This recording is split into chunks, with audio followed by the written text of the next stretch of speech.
ma ogtahay in gobolka Sanaag yahay gobolka ugu bilicda iyo quruxda badan dalka Soomaaliya? Sanaag waa mid ka mid ah gobollada ugu istiraatiijisan uguna hodansan juqraafi ahaan waqooyiga Jamhuuriyadda Federaalka ee Soomaaliya. Waa gobol isku haya buuro dhaadheer, bannaano ballaaran iyo xeeb dheer, isla markaana door weyn ku leh taariikhda, dhaqaalaha iyo qaab dhismeedka bulsho ee waqooyiga dalka. Gobolka waxa uu ku yaalaa waqooyiga Soomaaliya, waxa uuna ka tirsan yahay maamulada Somaliland iyo Puntland iyo waqooyi bari Soomaaliya. Gobolka Sanaag waxa uu ku fadhiyaa dhul lagu qiyaasay 350,000 ilaa 55,000 oo kiiloomitir oo isku weerar, taasoo ka dhigaysa mid ka mid ah gobollada ugu waaweyn ee waqooyiga Soomaaliya. Gobol leh buuraha ugu sarreeya dalka, gaar ahaan Galmudug iyo Daalo. Buurta Daalo, buurta ugu bilicda quruxda badan Soomaaliya. Gobol leh xeeb dhererkeedu ka badan yahay 300 kiiloomitir, kuna teedsan gacanka Cadmeed. Marka la isbarbar dhigo Sanaag lana barbar dhigo baaxadda dalalka adduunka, waxa uu bad la eg yahay Costa Rica oo 51,100 kiiloomitir haysata, waxa uuna ka weyn yahay Slovakia oo 49,000 kiiloomitir isku weeran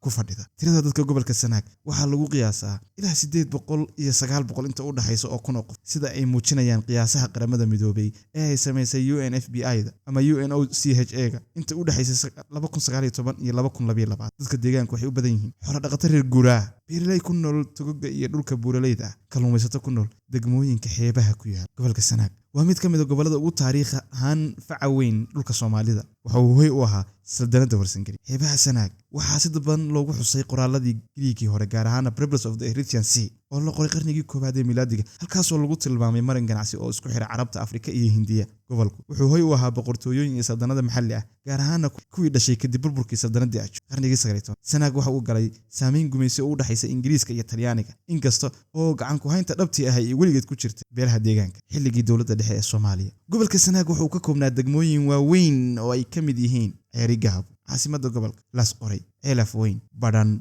iyo Dhahar. Gobolka Sanaag wuxuu leeyahay cimilooyin kala duwan, buuraley qabow sida Galmudug iyo Calmiskaad iyo buurta Daalo. Guud ahaan waxa ku tidsan buuraha Golis, bannaano roob dhexdhexaad ah oo ku habboon daaqa iyo beeraha, xeebo kulul oo qallalan oo dhanka waqooyi soo xiga. Roobka Sanaag waa uu wanaagsan yahay marka la barbar dhigo gobollada waqooyi ee kale ee dalka. Sanaag waxa uu ku tiirsan yahay xoolo dhaqashada, geel, lo'da iyo ariga, beeraha iyo kalluumaysiga. Ganacsiga xoolaha la dhoofiyo ayana ka mid ah waxyaabaha ku tiirsan yihiin dad ku noqon gobolka Sanaag. Gobolka Sanaag wuxuu ka mid yahay gobollada ay ka jiraan khilaafaadka maamul iyo ismaandhaafka siyaasadeed. Waxaa jira tartan awoodooda u dhaxeeya maamulada Somaliland, Puntland iyo waqooyi bari Soomaaliya oo dhammaantood ku loolamaya gacan ku haynta gobolka Sanaag, mid kastana u sheeg. Sidaa darteed gobolka waxaa dadkiisu u badan yihiin dad sabool ah oo aan haysanin kaabayaal dhaqaale iyo adeeg bulsho oo dhammaystiran. Si kastaba marka loo eego gobollada kale, Sanaag wuxuu leeyahay xasillooni bulsho. Waa gobol aan colaado ku badnayn marka la barbar dhigo gobollada kale ee Soomaaliya. Fursadaha mustaqbalka ka muuqdana waxaa ka mid ah buuro leh kheyraad dabiici ah,